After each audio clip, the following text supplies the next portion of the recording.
What's good, YouTube? We're talking college sports in the Deep South where college football is king.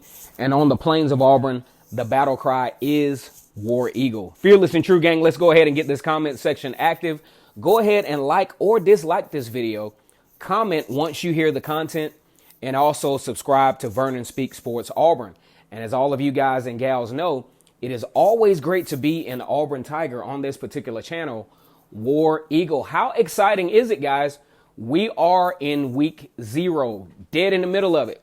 It's Tuesday. Miami and Florida will be playing in their game this coming Saturday in the World Camp Classic, Kickoff Classic in Orlando, Florida. A lot of excitement surrounding that game. We'll get to see what Florida has to offer this year, as well as whether Miami is going to be able to piece some things together after last season's, I wouldn't say debacle. They actually ended their last two games. They won their last 2 games, even though they lost to Washington in that, not Washington, but Wisconsin in that particular bowl game, 35-3, had a 28 ranked recruiting class. So we're going to see real quick where these teams are. And of course, we're going to be looking at Florida because that is a opponent that Auburn will be taking on October the 5th down in Gainesville, Florida. Likewise, along that stretch, Auburn has a checkpoint. Depending on how everything goes with the season, Auburn and one of the biggest rivalries that they have in the SEC West, LSU, that's going to be a key game to determine, and it usually is, a key game to determine the SEC West standings outside of Alabama, because usually Alabama's the number 1 team. And then you have, say, LSU or Auburn, you flip-flop the two. Then you have Texas A&M. So we're going to see at that point not only where Auburn is, where they are record-wise, and whether they have a chance to make a push to challenge Alabama the last game of the season in the SEC West, which will be very, very important. LSU is one of the biggest rivals, like I said before, for Auburn. LSU has been playing football since 1893. Their very first football game was against Tulane in a game that they lost, and that was the first documented football game in the state of Louisiana. Conversely, LSU leads the all-time series against Auburn 30-22-1. And if you think about it, guys, Auburn and LSU has been one outside of Auburn, Alabama, Auburn, Georgia.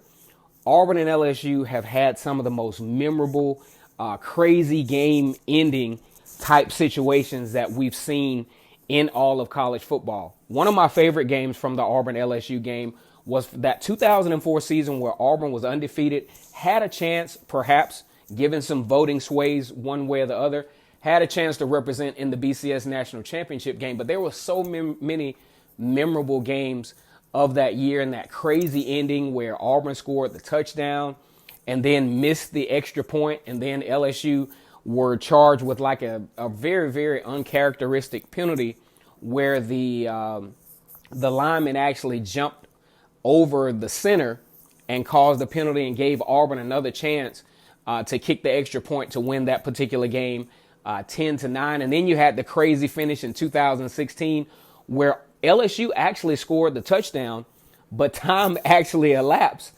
Conversely, LSU's Les Miles winds up losing his job after that game. So there have been several implicative games in this Auburn-LSU history. We talk about the last 2 games from 2017 and 2018 for the Auburn Tigers against LSU. Auburn clearly dominating most of the games, only to surrender the game in the end. I checkpoint 2018's game against LSU for Auburn as that game that, if Auburn wins that game, the whole scope of that 8-5 season could have changed. Because after Auburn played LSU, and I've said this in several videos, the intensity level just wasn't there. That literally just seeped the life out of not only the Auburn fan base, but the Auburn Tigers. They just did not play the same. Of course, looking at a stretch between Mississippi State and Alabama where Auburn just didn't play up to par and as well as they did, when things were well in hand. And they have LSU a little bit later on in the season. A few games will have already taken place. And we will see how that particular game turns out. Now, when we look at LSU, LSU is projected to have a very good season. Coming into this season, ranked number 6 in the country. Also have Joe Burrow returning as a starting quarterback. He really started to come on strong, especially as the season progressed. Joe Burrow is a very, very strong quarterback. He's a very, very strong-willed quarterback, has a lot of heart, came from Ohio State. Now, he could have easily taken the easy route and say went to Kent State or went to Akron or went somewhere where he would have obviously shined. But he came down south in the heart of SEC country, Power 5 country, and decided that he wanted to compete on a high level and take his career to the next level. And so far, he has done just that. But he will be without some of the starters from last year in doing this. Some of the top players leaving are Nick Brissett, running back, we all remember, tight end Foster Moreau, and left guard Jeff Bromfield. The biggest losses, in my opinion, for LSU come on the defensive side of the football field. These guys were very impactful. You talk about Devin White. We all remember there was a targeting penalty for Devin White right before the Alabama game. And, you know, it was a big spiel about that to where Devin White would not be able to play in that game until the second half. You know, I think that made a difference. I'm not saying LSU would have won the football game, but especially playing against Alabama, you want to have your best players in the field. He came back and made somewhat of an immediate impact, but it just wasn't enough as Alabama went on to beat LSU 29-0. We also remember Devin White from the 2018 Auburn game. Auburn in a situation where they're trying to be aggressive on fourth down, run somewhat of a slow developing play to Boobie Whitlow. Devin White absolutely swallows it up in the backfield. He also had some big plays in that Miami game as well that we saw on TV and throughout the season. So Devin White is going to be a huge loss for LSU. So we want to look to see how they replace him on that defensive side of the football field. And we can't mention this whole thing without mentioning Greedy Williams as well, who was one of the top SEC cornerbacks and the top cornerbacks in the country last year. LSU will have to replace him as well. And a lot of people discount the importance of the place kicker. LSU will have to replace one of the best, the best statistical place kickers in NCAA history with 97 field goals, and that's Cole Tracy. Very hard to replace that reliability at the field goal position. As a matter of fact, he's the one that kicked the field goal to actually beat Auburn 22-21. And when you talk to listen to Marlon Davidson and some other guys in interviews, and they talk about how they were inches away from blocking that field goal and what a difference winning that game would have made for the Auburn Tigers, last year. Now, LSU comes back, highly regarded, number 6 ranked team in the country. They have a really interesting matchup with Texas. I think that's going to be an early season litmus test for the LSU Tigers to see where they really are in this whole run for a possible college football playoff, possibly contending against Alabama for the SEC West. And what they've done over the offseason is they brought in Joe Brady, passing game coordinator. They feel that he will help Steve Esminger, really, really take this LSU offense to the next level. And LSU definitely has the pieces to the puzzle to do so. When you talk about receivers, Chase Jamar, Terrence Marshall, and Justin Jefferson, they also return in the cornerback, as a cornerback, Grant Delpit, who actually had a huge interception against Auburn last year. So he definitely have some game-changing players who will be coming back. And we talk about Steve Esminger, who has a long career, coached at Auburn for a little bit. He coached at Auburn between 2003 and 2008, but has been offensive coordinator for the LSU Tigers since last year. And we talk about the different entities of how this game usually goes. It's usually a very, very physical game, very, very physically imposing game for both teams. They're facing each other, a little bit past mid-season, unlike the early season games as normal.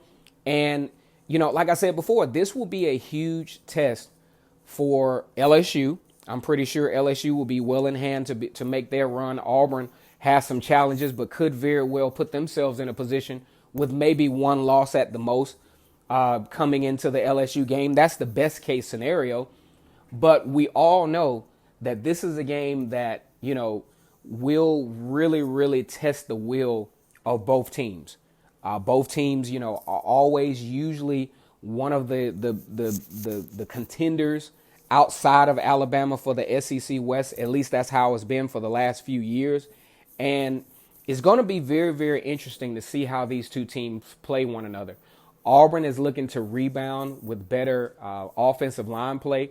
I thought Auburn played their best overall football game last year against LSU, and we look forward to seeing how this thing will go down in Baton Rouge. Like I said before, Auburn has not beaten LSU in Baton Rouge since 1999, so we're talking about 20 years since the Auburn Tigers have been able to be victorious down there, and it's going to be a very, very huge testament to see where Auburn's program is as far as competing with some of the higher tier teams, the teams that that recruit very well in the SEC, to see if they really are up to par, to see if, in fact, Auburn will have one of the best defensive lines in the country, to see if Auburn has really improved with the running game, because we know from last year, Auburn did not produce a 700-yard runner.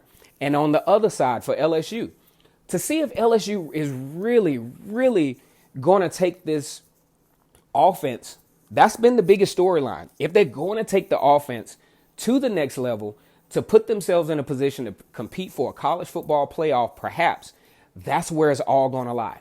And they say that Joe Brady, coming out of the New Orleans Saints, is a very, very good passing game coordinator, and that he will put Joe Burrow and this particular offense in a position to really take this LSU offense to a whole different level than what they've seen in the recent past.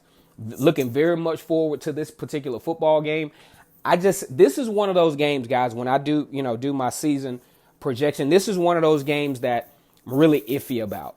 I'm really iffy about whether Auburn just has enough to not only go down to Baton Rouge, a place that they haven't won in a very long time, and compete with high levels of competition. Of course, injuries will play a factor by the time this game rolls around on both parts. We hope to see both teams healthy coming into this one. But like I said before, one of my favorite games, guys, to watch in the SEC, not only the SEC, but college football as a whole. Once again, it's Kennard Vernon Stewart here for the podcast, Vernon Speaks Sports Auburn. We're talking a little bit of Auburn football today. We're doing a preview on LSU. And like I said before, guys, go ahead and like this video, comment, and subscribe to the channel. And as always, it's great to be an Auburn Tiger, War Eagle.